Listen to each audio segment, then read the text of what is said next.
BJP की ओर से लोकसभा प्रत्याशियों की पहली सूची जारी होते ही राजनीतिक सरगर्मियां तेज हो गई हैं।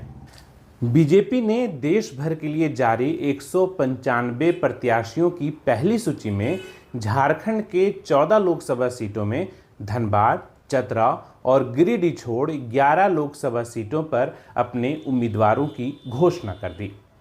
वैसे तो झारखंड में 2 सांसदों का टिकट कटा, लेकिन जिस सीट की सबसे अधिक चर्चा हो रही है वह है हजारीबाग लोकसभा सीट। दरअसल पूर्व वित्त मंत्री यशवंत सिन्हा के पुत्र जयंत सिन्हा लगातार 2 बार 2014 और 2019 में यहां के सांसद बने। 2014 में कैबिनेट में जगह भी मिली और मंत्री पद भी हासिल किया।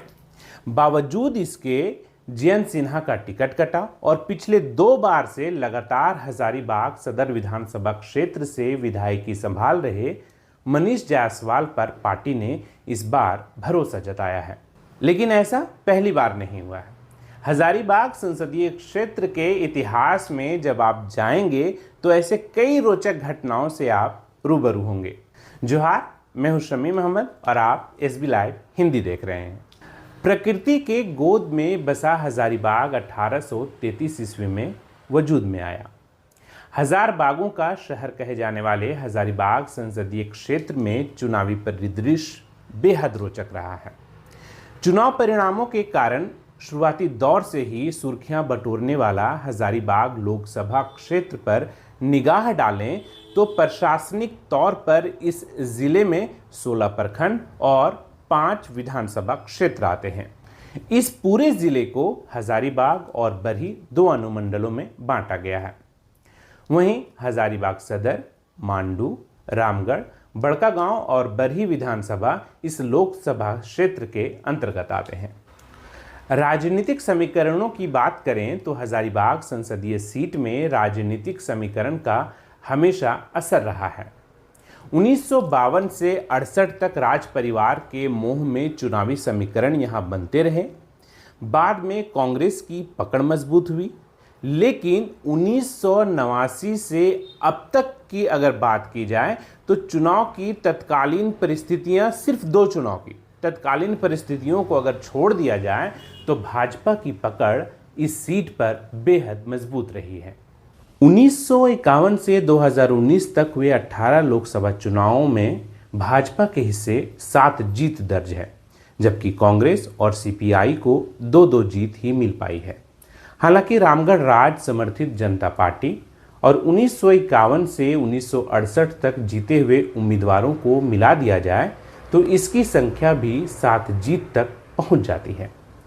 ऐसे में इस बार भाजपा अगर लगातार चौथी बार जीत दर्ज कर लेती है तो ना सिर्फ सबसे अधिक बार इस संसदीय क्षेत्र से जीतने वाली इकलौती पार्टी बन जाएगी, बल्कि लगातार 4 जीत दर्ज करने वाली पहली पार्टी भी बन जाएगी। अब हजारीबाग लोकसभा क्षेत्र का चुनावी इतिहास देखें तो 1951 से फरवरी 1952 के बीच हुए पहले लोकसभा चुनाव के दौरान हजारीबाग संसदीय क्षेत्र गठित नहीं किया गया था।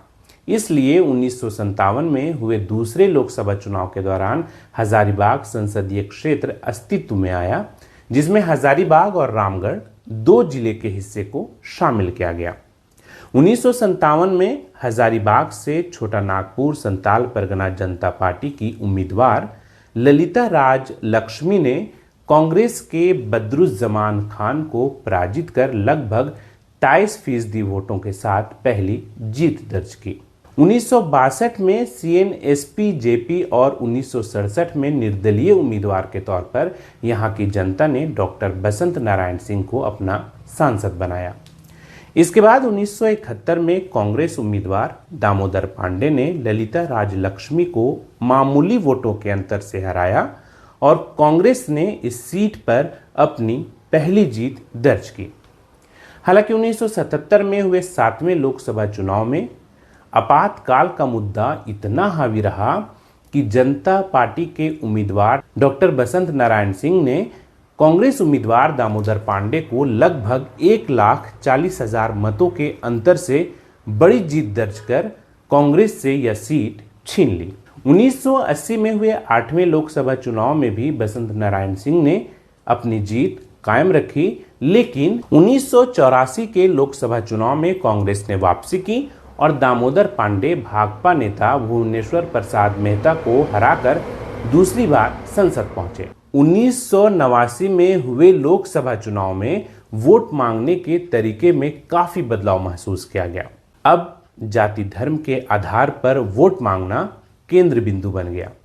ऐसे में हजारीबाग लोकसभा क्षेत्र पर भी इंदिरा गांधी की मौत के बाद सहानुभूति लहर और कांग्रेस को मिली बड़ी जीत में सेंध मारी भाजपा ने भावनात्मक व धार्मिक मुद्दों को आधार बनाकर किया। नतीजतन सफलता मिली और पहली बार हजारीबाग संसदीय क्षेत्र में कमल खिला।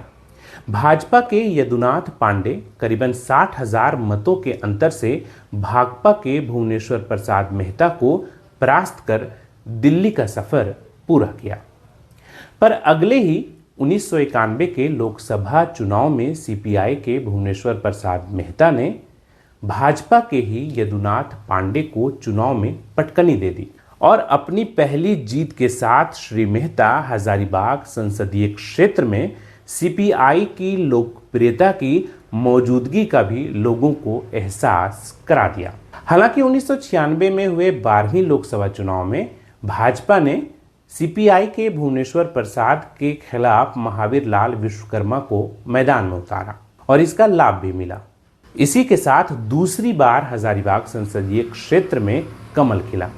लेकिन 1998 में हुए 13वीं लोकसभा चुनाव में भाजपा के सिटिंग एमपी महावीर लाल विश्वकर्मा का टिकट काटकर नौकरशाह से नेता बने यशवंत सिन्हा को भाजपा का उम्मीदवार बनाया गया और उन्होंने भी भाकपा के भुवनेश्वर प्रसाद मेहता को हराकर बतौर सांसद दिल्ली का सफर तय किया। वर्ष 1999 के लोकसभा चुनाव में भी श्री सिन्हा अपनी जीत बरकरार रखी और वित्त मंत्री व विदेश मंत्री जैसे महत्वपूर्ण मंत्रालय की जिम्मेदारी भी संभाली। लेकिन 2004 के 15वीं लोकसभा चुनाव में भाजपा के प्रतिकूल परिस्थितियों का लाभ भाकपा के भुवनेश्वर प्रसाद मेहता को मिला और 2 लगातार जीत के बाद भाजपा उम्मीदवार यशवंत सिन्हा को हार का सामना करना पड़ा। हालांकि 2009 में भाजपा की पुनः वापसी हुई और यशवंत सिन्हा तीसरी बार सांसद बने। वर्ष 2014 में यशवंत सिन्हा की जगह उनके पुत्र जयंत सिन्हा को हजारीबाग संसदीय क्षेत्र से बीजेपी का उम्मीदवार बनाया गया और कांग्रेस से सीधी टक्कर में जयंत सिन्हा कांग्रेस के उम्मीदवार सौरभ नारायण सिंह को लगभग 1.5 लाख मतों के अंतर से चुनावी शिकस्त देकर संसद के सफर की शुरुआत की और मोदी कैबिनेट में मंत्री भी बनाए गए। 2019 के 17वें लोकसभा चुनाव में भाजपा ने जयंत सिन्हा पर ही दांव खेला और उन्होंने कांग्रेस के गोपाल साहू को लगभग 5 लाख वोटों के बड़े अंतर से हरा दिया। अब 2024 में चुनाव आयोग की ओर से तो औपचारिक तौर पर लोकसभा चुनाव की फिलहाल घोषणा नहीं हुई है, पर चुनाव की नजदीकियां एहसास कर बीजेपी ने 195 प्रत्याशियों की पहली सूची जारी कर दी, जिसमें जयंत सिन्हा की जगह पार्टी ने मनीष जायसवाल को हजारीबाग से अपना उम्मीदवार बनाया है। ऐसे में जीत के साथ साथ बड़ी मार्जिन हासिल करना मनीष जायसवाल की बड़ी चुनौती होगी। Subscribe now and press the bell icon. Never miss an update.